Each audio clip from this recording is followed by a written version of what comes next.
Ya, selamat datang. Sekarang kita akan memasuki dokumen terakhir, yaitu dokumen 32. Di sini kita membahas secara keseluruhan pada Oracle Database. Teman-teman, PLSQL adalah peningkatan perintah SQL dalam bentuk pemrograman prosedural. DMS dan select dari perintah SQL berada dalam PLSQL. PLSQL Engine akan memecah perintah blok PLSQL menjadi PLSQL yang dikerjakan oleh procedural statement eksekutor dari PLSQL Engine dan juga menjadi SQL yang mana dikerjakan oleh SQL statement eksekutor dari Oracle Server. Keuntungan PLSQL yang pertama, integrasi, yaitu memungkinkan aplikasi dari Oracle Server menggunakan library yang dapat digunakan bersama-sama dalam bentuk stored procedure. Lalu peningkatan kinerja, yaitu dengan menggunakan PLSQL memungkinkan pengiriman perintah secara blok dalam suatu perintah yang secara drastis dapat menurunkan trafik jaringan. Keuntungan penggunaan PLSQL yang pertama, modular, yaitu bentuk modular memungkinkan banyak kemudahan yang dapat diperoleh. Lalu portable, PLSQL adalah sarana yang asli dimiliki oleh Oracle Server. Artinya, program PLSQL dapat dengan mudah dipindahkan dari suatu Oracle Server ke Oracle Server lainnya, meskipun dengan OS yang atau platform yang berbeda. PLSQL juga dapat mendeklarasikan variabel, dapat berupa variabel, konstan, kursor, dan juga exception. Penggunaan variabel atau identifier sangat memudahkan dengan membuat suatu perintah. Misal, untuk membaca hasil suatu perintah select untuk diproses dan hasilnya digunakan untuk melakukan proses lainnya. Itu juga dapat menggunakan struktur kontrol, yaitu loop, for, while. Lalu dapat menangani error. Error bisa dihasilkan atau dibangkitkan oleh Oracle Server atau bisa dibangkitkan sendiri dengan sengaja. Dan juga untuk mengantisipasi berbagai hal yang barangkali sulit untuk ditangani secara langsung menggunakan kontrol program. Pemanggilan PLSQL terdapat 3 cara, yaitu langsung dari SQL Plus, dari aplikasi, dan juga dari PLSQL lainnya. Deklarasi variabel. Ini contoh dari struktur PLSQL untuk cara pendeklarasiannya.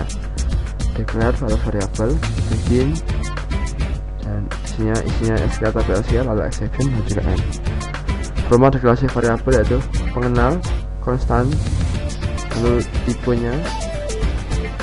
Juga dapat menggunakan atribut %type. Aturan penulisannya dapat ditulis dalam beberapa baris, dapat berupa nested block, terletak dalam literal diapit oleh tanda kutip. Setiap perintah atau blok diakhiri dengan titik koma. Komentar diawali dengan min 2 kali atau diapit dengan tanda slash bintang, titik slash bintang slash. Pemberian nilai menggunakan titik 2 sama dengan. Syarat menggunakan find variable. Garis miring berarti run. Inilah contohnya dari PLSQL. Contoh lainnya, berhubungan dengan Oracle Server, mengambil data menggunakan select, yaitu harus ditambahkan klausa into, lalu select kolom into variable from tabel. Harus menghasilkan satu baris data. Tentu dapat menggunakan SQL cursor, yang mana cursor adalah cara untuk menunjuk satu baris data pada satu tabel. Ada 2 jenis kursor, yaitu implicit dan juga explicit. Oracle Server menggunakan jenis implicit, yaitu perintah SQL. Manipulasi data.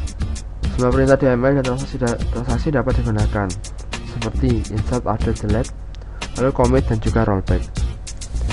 Nah, contoh select dalam PLSQL. Nah, contoh lainnya, contoh penggunaan DML statement dalam PLSQL. Tulisan struktur kontrol terdapat 2 sini. Pernyataan if, yaitu if then and if then else and if, yaitu if then else if and if. Terus menggunakan case, itu case selector. Selanjutnya terdapat when, terdapat ekspresi, lalu then hasilnya. Contoh if dalam PLSQL. Ini contoh penggunaan case dalam PLSQL. Control loop. Yang pertama adalah loop sederhana menggunakan loop, pernyataan, lalu exit, lalu end loop. Yang menggunakan for, yaitu for Start in reverse awal akhir loop, pernyataan lalu end loop.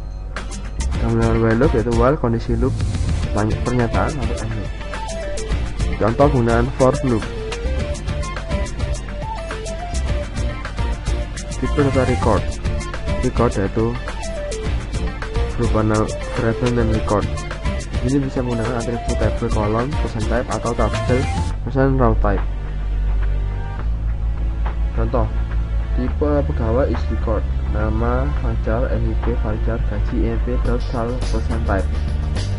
Pegawai pegawai. Pegawai IMP %row type. Nah, contoh-contoh tipe data record. SQL cursor. Suatu area memori yang dibuka setiap Oracle server menjalankan perintah SQL. Terdapat dua jenis kursor, yaitu pertama implicit yang digunakan oleh setiap Oracle server menjalankan perintah SQL, dan juga explicit yang digunakan secara langsung dalam pemrograman. Ini adalah penulisan kursor secara eksplisit. Setiap operasi SQL yang dijalankan oleh server memiliki kursor masing-masing. Kedua itu implicit dan juga eksplisit. Penggunaannya declare open fetch, repeat fetch while not empty, lalu close. Deklarasi yaitu kursor nama is perintah select dibuka dengan open nama, lalu membaca fetch nama into list variable, lalu nama record, lalu menutup close nama. Berikutnya dalam 4 persen is open, persen not found, persen found, dan juga persen row count. Contoh kursor. Menangani kesalahan atau eksepsi. Eksepsi akan muncul jika ada kesalahan oleh Oracle atau disengaja oleh user. Jika eksepsi muncul, lama jika tidak ditangani program akan dihentikan. Lalu jika ditangani, alur program diarahkan ke eksepsi handler. Adalah sintaksnya. Contoh eksepsi yaitu kursor already open, program error, invalid cursor, dan juga invalid number. Berikut contoh dalam penanganan kesalahan atau exception handler. Subprogram. Nama dari blok PLC yang dapat menerima parameter dan dapat dipanggil. Terdapat dua jenis, yaitu sebuah prosedur yang digunakan untuk melakukan satu kegiatan tertentu, lalu juga sebuah fungsi yang digunakan untuk menghitung suatu nilai. Menggunakan struktur blok PLC standar. Modular atau dapat digunakan berulang-ulang, dapat ditingkatkan atau dikembangkan, dan mudah dalam perawatan. Inilah sintaks untuk membuat prosedur. Contohnya dalam membuat prosedur. Inilah sintaks untuk membuat fungsi. Inilah contoh dari membuat fungsi. Ya, sekian materi saya, mungkin bermanfaat bagi Anda semua. Semoga bermanfaat. Terima kasih.